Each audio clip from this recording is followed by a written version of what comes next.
എല്ലാവർക്കും നമസ്കാരം. എല്ലാവർക്കും നവരൻസ് കിച്ചണിലേക്ക് സ്വാഗതം. ഇന്ന് ഞാൻ തയ്യാറാക്കുന്നത് ഒരു നാടൻ ചിക്കൻ ബിരിയാണിയാണ്. അത് വളരെ ഈസി ആയിട്ട് ഇൻഗ്രീഡിയൻസ് ഒന്നും വഴറ്റാതെയും വറക്കാതെയും ഒക്കെ ഉണ്ടാക്കുന്ന ഒരു ബിരിയാണിയാണ്. അപ്പോൾ അത് എങ്ങനെയാണ് തയ്യാറാക്കുന്നത് നോക്കാം. അതിനു മുൻപ് ആദ്യമായിട്ട് ഈ ചാനൽ കാണുന്നവരുണ്ടെങ്കിൽ സബ്സ്ക്രൈബ് ചെയ്യാനും മറക്കരുത്.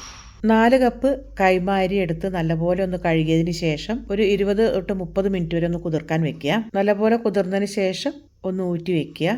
ഇനി നമുക്ക് ചിക്കൻ റെഡിയാക്കാം. ഇവിടെ 1.5 കിലോ കഷ്ണമാണ്, കുറച്ച് വലിയ കഷ്ണങ്ങളാക്കി മുറിച്ചതാണ് ഉപയോഗിക്കുന്നത്. ഒരു നല്ല ചുവട് കട്ടിയുള്ള പാത്രത്തിലേക്ക് ചിക്കൻ ഇട്ട് കൊടുക്കുക. ഇനി ഇതിലേക്ക് 3 സവോള നീളത്തിൽ കനം കുറച്ച് അരിഞ്ഞത് കൂടി ചേർത്ത് കൊടുക്കുക. സവോളയൊക്കെ നമ്മളുടെ ആവശ്യത്തിന് ഉപയോഗിക്കാം. മസാല കൂടുതൽ വേണ്ടവർക്ക് ഇതിലേറെ ഉപയോഗിക്കാം, കുറവ് വേണ്ടവർക്ക് ഇതിൽ കുറച്ചും ഉപയോഗിക്കാം. അതെല്ലാം മസാലയൊക്കെ ആദ്യം തന്നെ ഇട്ടതിന് ശേഷം ഒന്ന് ഞരടി അതിലേക്ക് ചിക്കൻ ഇട്ട് കൊടുത്താലും മതി. ഇനി ഒരു പിടി ചെറിയുള്ളി ചതച്ചും കൂടി ഇട്ട് കൊടുക്കുക. ഇനി 2 ടേബിൾ സ്പൂൺ വെളുത്തുള്ളി നല്ലപോലെ ഒന്ന് പേസ്റ്റ് ആക്കി ഇട്ട് കൊടുക്കുക.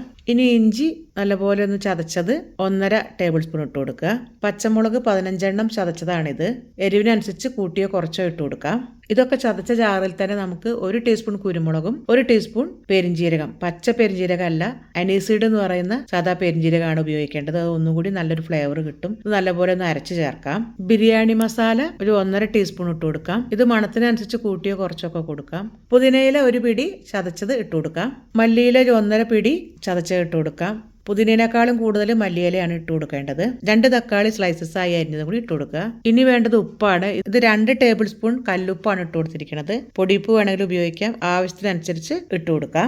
1 ടീസ്പൂൺ മഞ്ഞൾപ്പൊടി കൂടി ചേർത്ത് കൊടുക്കാം. ഇതിന്റെ കൂടെ മുളക് പൊടി, മല്ലിപ്പൊടി ഒക്കെ ഉപയോഗിക്കാവുന്നതാണ് കേട്ടോ. പക്ഷെ ഈ ഒരു ബിരിയാണിയിലേക്ക് മഞ്ഞൾപ്പൊടി മാത്രം മതിയാകും. ഇതെല്ലാം കൂടി നല്ലപോലെ ഒന്ന് മിക്സ് ചെയ്യുക. നല്ലപോലെ മിക്സ് ചെയ്ത് ഒന്ന് പിഴിഞ്ഞാൽ ജ്യൂസ് വരുന്ന രീതിയിൽ ഒന്ന് ഇളക്കിയെടുക്കുക. ഒരു വലിയ ചെറുനാരങ്ങ മുറി പിഴിഞ്ഞൊഴിക്കുക. ഇനി 2 ടേബിൾ സ്പൂൺ തൈര് കൂടി ചേർത്ത് കൊടുക്കുക. പുളിക്കനുസരിച്ച് കൂട്ടിയോ കുറച്ചോ ഇട്ട് കൊടുക്കാം. കുറച്ച് കറിവേപ്പില കൂടി ചേർത്ത് കൊടുക്കുക. ഒന്നുകൂടി മിക്സ് ചെയ്യുക. ഇതെല്ലാം ഒന്നിച്ച് തന്നെ ഇട്ട് ഇളക്കി ഉപയോഗിക്കാവുന്നതാണ്. ഇവിടെ ഞാൻ ഓരോന്നോരോന്നായി ഉപയോഗിക്കുന്നേ ഉള്ളൂ. അതിന്റെ ഒരു ഫ്ലേവർ വേറെ നമുക്ക് കിട്ടും. ഇനി ഇതിലേക്ക് അണ്ടിപ്പരിപ്പ് പച്ചക്കേന ഇട്ട് കൊടുക്കാം. കുറച്ച് കിസ്മിസും കൂടി ചേർത്ത് കൊടുക്കാം. സവോള വറുത്തത് ഉണ്ട് എന്നുണ്ടെങ്കിൽ അതുകൂടി ചേർത്ത് കൊടുക്കാം. നല്ലപോലെ ഇളക്കിയതിന് ശേഷം അടച്ച് ഒന്ന് മാറ്റി വെക്കാം. ഇത് ഏകദേശം 1 മണിക്കൂറൊക്കെ വെച്ചിട്ട് ഉപയോഗിക്കുമ്പോൾ ഒന്നുകൂടി നല്ല ടേസ്റ്റ് ആണ്.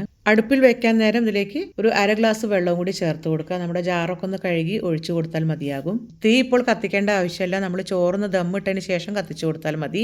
ചുവട് കട്ടിയുള്ള ഒരു പാത്രത്തിൽ 2 ടേബിൾ സ്പൂൺ നെയ്യും 1 ടേബിൾ സ്പൂൺ സൺഫ്ലവർ ഓയിൽ കൂടി ഒഴിച്ചു കൊടുത്ത് അതൊന്ന് ചൂടായാൽ അതിലേക്ക് 2 പട്ടയുടെ വലിയ കഷ്ണങ്ങൾ, 5 6 ഏലക്കായ ചതച്ചത്, 5 ഗ്രാമ്പു, 2 ബേ ലീഫ് എന്നിവ ഇട്ടൊന്ന് മൂപ്പിച്ചെടുക്കുക. ഇതിലേക്ക് ഒരു സവോള സ്ലൈസസ് ആയിട്ട് അരിഞ്ഞത് കൂടി ചേർത്ത് കൊടുക്കുക. ബിരിയാണിയിൽ ഉപയോഗിക്കുന്ന നെയ്ച്ചോറിൽ സവോള വഴറ്റണം നിർബന്ധമൊന്നുമില്ല. ഒന്ന് വഴന്നാൽ ഇതൊന്ന് ട്രാൻസ്പെറന്റ് ആയാൽ മതി. ഊറ്റി വെച്ച അരി ഇട്ട് കൊടുക്കുക. അത് നല്ലപോലെ ഇളക്കിയെടുക്കുക. വെള്ളം വറ്റിയതിന് ശേഷം 4 കപ്പിന് 8 കപ്പ് എന്നുള്ള നിലയ്ക്ക് വെള്ളം ഒഴിച്ചു കൊടുക്കുക. തിളച്ച വെള്ളമായിരിക്കണം. അതൊന്ന് നല്ലപോലെ ഇളക്കി അതിലേക്ക് 1.5 ടേബിൾ സ്പൂൺ കല്ലുപ്പ് കൂടി ചേർത്ത് കൊടുത്ത് ഒരു അരമുറി ചെറുനാരങ്ങ നീര് കൂടി പിഴിഞ്ഞൊഴിക്കുക. അടച്ചു വെച്ച് നല്ലപോലെ തിള വന്നാൽ ഒന്ന് തീ കുറച്ചു കൊടുക്കുക. എന്നിട്ട് നെയ്ച്ചോറ് വേവിച്ചെടുക്കുക. നല്ലപോലെ വെള്ളത്തിൽ തിളപ്പിച്ച് ഊറ്റിയെടുത്താലും മതിയാകും. സൺഫ്ലവർ ഓയിലിൽ കുറച്ച് നെയ്യ് കൂടി ചേർത്തൊന്ന് ചൂടാക്കി സവോള നീളത്തിൽ അരിഞ്ഞതും അണ്ടിപ്പരിപ്പ്, മുന്തിരി എന്നിവ വറുത്ത് കോരിയെടുക്കുക. ഇത് ആദ്യം പച്ചയ്ക്ക് ഒന്ന് ഇട്ടിട്ടുണ്ട്. നിർബന്ധമൊന്നുമില്ല, ഇല്ലെങ്കിലും നല്ല ടേസ്റ്റ് ആണ്. ചിക്കന്റെ മേലെ കുറച്ച് ചോറ് ഇടുക. വറുത്ത സവോള, അണ്ടിപ്പരിപ്പ് ഒന്ന് വിതറി കൊടുക്കുക. ഒരു 3/4 ടീസ്പൂണോളം ഗരം മസാല കൂടി ചേർത്ത് കൊടുക്കുക. അതിന് മുകളിലായിട്ട് വീണ്ടും ഒരു ലെയർ കൂടി ചോറ് ഇട്ട് കൊടുക്കുക. സവോള, അണ്ടിപ്പരിപ്പ്, മുന്തിരി, മല്ലിയില, പുതിന ഇട്ട് കൊടുക്കുക. അണ്ടിപ്പരിപ്പ്, മുന്തിരി, സവോള ഒന്നും ഇല്ലെങ്കിലും നല്ല ടേസ്റ്റ് ആയിട്ട് തന്നെ വരും കേട്ടോ. കുറച്ച് ഗരം മസാലപ്പൊടി ചേർത്ത് കൊടുക്കുക. കുറച്ച് ചെറുനാരങ്ങ ഒഴിച്ചു കൊടുക്കുക. അരമുറി മതിയാകും.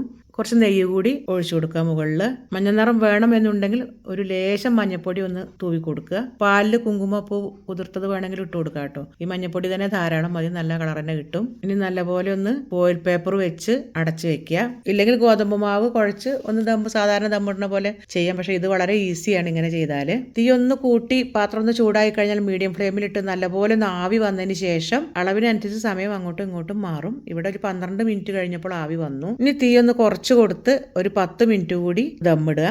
അത് കഴിഞ്ഞ് സ്റ്റൗവിന്റെ പുറത്ത് തന്നെ ഒരു അരമണിക്കൂർ അങ്ങനെ ഓഫ് ചെയ്ത് വെക്കുക. അരമണിക്കൂർ കഴിഞ്ഞിട്ടാണ് ഞാനിവിടെ തുറക്കണത്. നല്ല അടിപൊളി ബിരിയാണി ആയിട്ടാണ് വന്നിരിക്കുന്നത്. നല്ല സ്മെല്ല് വരുന്നുണ്ട്.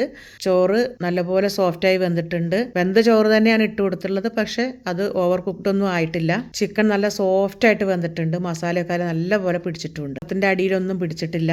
പരീക്ഷിച്ച് നോക്കുക. വളരെ ടേസ്റ്റി ആയിട്ടുള്ള ഒരു നാടൻ ബിരിയാണി കിട്ടും. ഇതിന്റെ കൂടെ തൈര് സാലഡും ചമ്മന്തിയുമാണ് തയ്യാറാക്കിയിരിക്കുന്നത്. ചമ്മന്തിയുടെ റെസിപ്പി ഞാൻ ആദ്യം മട്ടൻ ബിരിയാണിയൊക്കെ ഇട്ട് അതിലിട്ടിട്ടുണ്ട്. അതും ഒന്ന് പോയി കാണണം. ഇനി ഇത് കുക്കറിൽ വെച്ചാലും ഇതേ മെത്തേഡ് തന്നെ ഉപയോഗിക്കാം. വിസിൽ ഇടാതെ നമ്മൾ 10 മിനിറ്റ് ആദ്യം ഒന്ന് അല്ലെങ്കിൽ ആവി വരുന്നവരെ ഒന്ന് വേവിച്ചു കൊടുക്കുക. അതിനുശേഷം വിസിലിട്ട് 10 മിനിറ്റ് വെച്ചിട്ട് പിന്നെ ഓഫ് ചെയ്യാം. മുട്ട പുഴുങ്ങിയത് ഉണ്ടെങ്കിൽ ഒന്ന് മുകളിൽ വെച്ച് കൊടുക്കാവുന്നതാണ്. അപ്പോൾ ഇതുപോലെ ഒരു ചിക്കൻ ബിരിയാണി നിങ്ങളും തയ്യാറാക്കുക. വളരെ ഈസി ആയിട്ടുള്ള റെസിപ്പിയാണ്. വീഡിയോ ഇഷ്ടമായാൽ ലൈക്ക് ചെയ്യാനും ഷെയർ ചെയ്യാനും കമൻറ്റ് ചെയ്യാനും മറക്കരുത്. അടുത്ത നല്ല നല്ല വീഡിയോസ് ആയിട്ട് വരുന്നവരേക്കും ബൈ.